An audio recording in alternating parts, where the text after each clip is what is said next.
الحمد لله الذي ذكره شرف للذاكرين وشكره فوز للشاكرين وطاعته نجاة للمطيعين والصلاة والسلام والتحية والإكرام على أشرف النبيين وخاتم المرسلين سيدنا ومولانا أبي القاسم محمد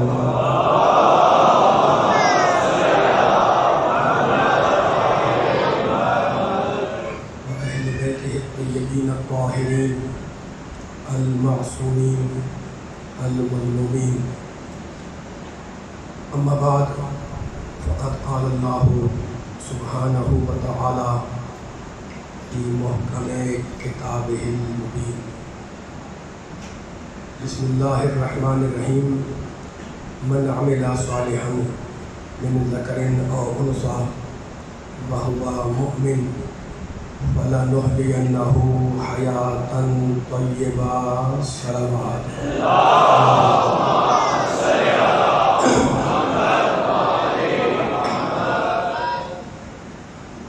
سامعین کرام، حضرات گرامی قدر،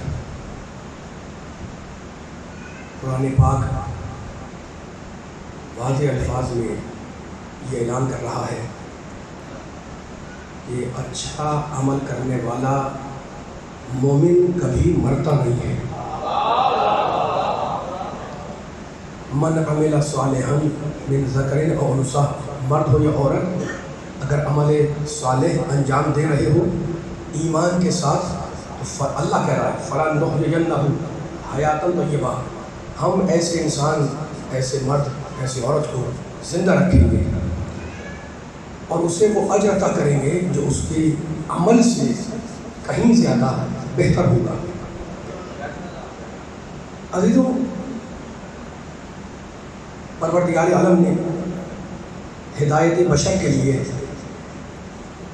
کتابیں نازل کی، آسمانی صحیفے اتارے، انبیاء بھیجے، مرسلین بھیجے، ہادیان برحق کو بھیجا، اور سب کا مقصد یہ تھا کہ عالم انسانیت راہ راست پر آ جائے.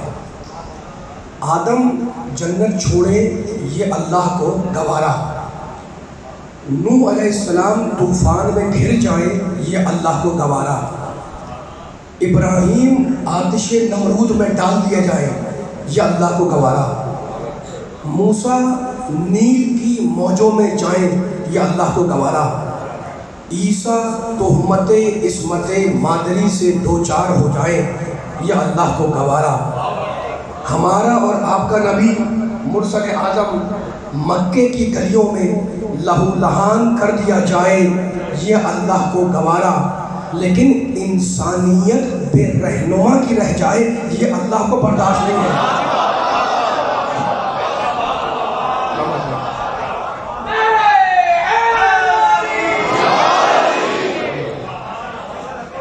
انسانیت بے رہنما کی رہ جائے، بے ہادی کی رہ جائے، اللہ کہتا نہیں اِنَّا عَلَيْنَا الْهُدَىٰ، سورہ واللیل، ہدایت کی ساری ذمہ داری اللہ کی ہے. وَإِنَّ لَنَا لَلْآخِرَةَ وَالْأُولَىٰ، اور سنو انسانوں، دنیا بھی میرے قبضے میں ہے، آخرت بھی میرے قبضے میں ہے. تو کتنا کریم ہے وہ اللہ جس نے ہدایت کی ذمہ داری جاہل اور نادان انسان کے اوپر نہیں رکھی. یہ ذمہ داری اپنے ذمہ لی، یہ ذمہ داری اپنے ذمہ لی، کہا میں ہدایت کروں گا، میں ہادی بھیجوں گا، ہے نا. انسان کا کام کیا ہے کہ وہ اللہ کے بھیجے ہوئے فرامین، اللہ کے بھیجے ہوئے کتابیں، اللہ کے بھیجے ہوئے ہادیان برحق ان کی اطاعت کریں، ان کی بات کو مانیں، ان کا فرما بردار ہو، جو وہ کہیں ان کو مانیں. ٹھیک ہے. اچھا، تو اب 1,24,000 انبیاء بھیجے اللہ نے، انہوں نے 5 اولو العزم، خود قرآن کہہ رہا ہے شرع لکم من الدین ما وصی بہ نوحا والذی اوحینا الیک وما وصینا بہ ابراہیم وموسیٰ وعیسیٰ ان اقیموا الدین، ہم نے دین میں تمہارے لیے وہ راستہ بنایا ہے جس کی وصیت ہم نے ابراہیم کو کی. شرع لکم من الدین ما وصی بہ نوحا، جس کی وصیت ہم نے نوح کو بھی کی، موسیٰ کو بھی کی، عیسیٰ کو بھی کی، والذی اوحینا الیک، اور جس کی وصیت ہم نے ان کو کی اور جس کی وحی حبیب ہم نے تجھ پر کی۔ جو آدم کے دور کا انسان ہے وہ آدم کا اتباع کرے، جو نوح کے دور کا انسان ہے وہ نوح کی اطاعت کرے، جو ابراہیم کے زمانے کا انسان ہے وہ ابراہیم کی اطاعت کرے، ٹھیک ہے نا۔ اور کائنات کا جب سب سے بڑا نبی بھیجا، سب سے بڑا رسول، سارے برابر تو نہیں ہیں، 1,24,000 انبیاء ہیں، ان میں 313 رسول ہیں، پھر ان میں 5 اولو العزم ہیں، ٹھیک ہے نا۔ خود قرآن میں اللہ کہتا ہے تلک الرسل فضلنا بعضهم علی بعض، ہم نے رسولوں میں بعض رسولوں پر فضیلت عطا کر دی ہے۔ تلک الرسل فضلنا بعضهم علی بعض، ہم نے فضیلت عطا کی ہے، تو سارے رسول برابر نہیں ہیں۔ اب آپ میرا ساتھ دیں گے جملے کے اوپر، اللہ کہہ رہا ہے، میں نہیں کہہ رہا، اللہ کہتا ہے کہ جتنے میں نے رسول بھیجے ہیں یہ سب کے ساتھ برابر نہیں ہیں، تو جب اللہ والے ایک جیسے نہ ہو سکے تو امت والے ایک جیسے کیسے؟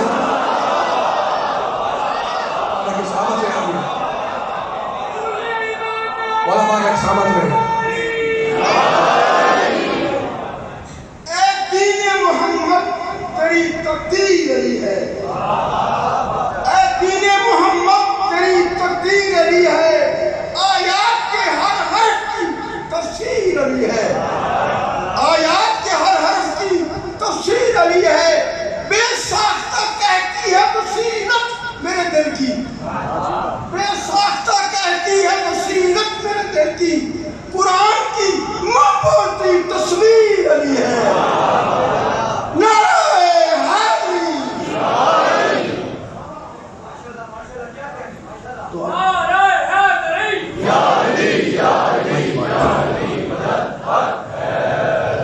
اب جو آغاز گفتگو میں بیان دے رہا ہے آپ کو خدمت میں پیش کرنا ہے انشاءاللہ مولا کے صدقے میں، وہ پیغام کیا ہے کہ اتنی مشروع معروف آیت پڑھوں گا آپ کے سامنے، لیکن اب اس میں فیصلہ کرنا ہے مل کر کہ اللہ کیا کہہ رہا ہے۔ ہر نبی کی اطاعت ہے نا، ہم اس کے قول پر عمل کرنا ہے، لیکن میرا نبی کائنات کا سب سے بڑا رسول ہے، ٹھیک ہے۔ کیا کہا اللہ نے؟ یا ایھا الذین آمنوا، اے ایمان لانے والوں، اطیعوا اللہ، اللہ کی اطاعت کرو۔ آگے کیا ہے؟ وہ اطیعوا الرسول، اور رسول کی اطاعت کرو۔ بڑا مشہور جملہ ہے قرآن مجید کا جو آپ سنتے بھی ہیں اور آپ کو یاد بھی ہے ترجمہ بھی، پر یہی تو ہے نہیں، وہ اولی الامر منکم، اور صاحبان امر کی بھی اطاعت کرو۔ عجیب بات یہ ہے کہ اللہ نے جب اپنا ذکر کیا، لیکن بار بار تکرار کر رہا ہے، اپنا ذکر کیا تو اطاعت کا لفظ استعمال کیا، جب اپنے رسول کا ذکر کیا تو وہاں بھی اطیعوا الرسول، اطاعت کا لفظ آیا ہے۔ نوجوان میرا ساتھ دینا، جب صاحبان امر کا ذکر کیا تو وہاں بھی لفظ بدلا نہیں، وَأُولِي الْأَمْرِ مِنْكُمْ، اولو الامر کی اطاعت کرو۔ تو تینوں جگہوں پہ اللہ نے کہا اطاعت کرو، اطاعت کرو، اطاعت کرو، لیکن جب والدین کا ذکر آئے تو کہتا ہے وَبِالْوَالِدَيْنِ إِحْسَانًا،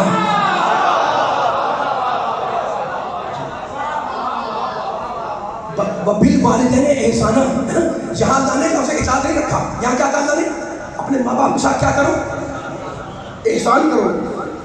جملہ کہنا چاہ رہا ہوں میں، اپنے لیے اطاعت، اپنے نبی کے لیے اطاعت، صاحبان امر کے لیے اطاعت، اور یہاں کہتا نہیں وَبِالْوَالِدَيْنِ إِحْسَانًا، ماں باپ کے ساتھ احسان کرو، ہے نا۔ تو اب کوئی فرق تو ہے اطاعت میں اور احسان میں، سمجھنا چاہ رہا ہوں۔ اسی فرق کو سننے والوں کو ہدیہ کرنا ہے۔ ایک اہم رخ ہے قرآن مجید کی آیت کا جو حل کرنے کے لیے انشاءاللہ ہم یہاں بیٹھے اور مولا کے صدقے میں یہ پیغام پہنچ جائے گا عام۔ دیکھیں، احسان کے معنی کسی کے ساتھ اچھا برتاؤ کرنا، ایک جملہ قیمتی ہے جو آپ کی قیمتی سماعتوں کو، آپ کی مبارک سماعتوں کو ہدیہ کر رہا ہوں۔ احسان کے معنی کسی کے ساتھ نیک سلوک کرنا، اچھا برتاؤ کرنا، یہ ہے احسان کے معنی۔ اور اطاعت کے معنی احکام پر عمل کرنا۔ کتنا آسان ہو گیا ہے نا؟ احسان کے معنی اچھا برتاؤ کرو، لطف لیں گے انشاءاللہ جو میں نے آپ کے سامنے دونوں کی ڈیفینیشن بیان کی ہے نا، کسی وجہ سے کی ہے۔ احسان کے معنی اچھا برتاؤ، اطاعت کے معنی جو حکم ہے، جو احکام ہے ان پر عمل کرو، ٹھیک ہے نا۔ تو کیا کہتا ہے؟ رسول کی اطاعت، اولو الامر کی اطاعت، میری اطاعت، اور ماں باپ کے ساتھ احسان کرو، اچھا برتاؤ کرو، ٹھیک ہے نا۔ اچھا تو کیسے کریں؟ مثال دے رہا ہوں میں، دیکھیں ماں باپ ہیں، 70-80 سال کی عمر ہے، بڑھاپا آ گیا،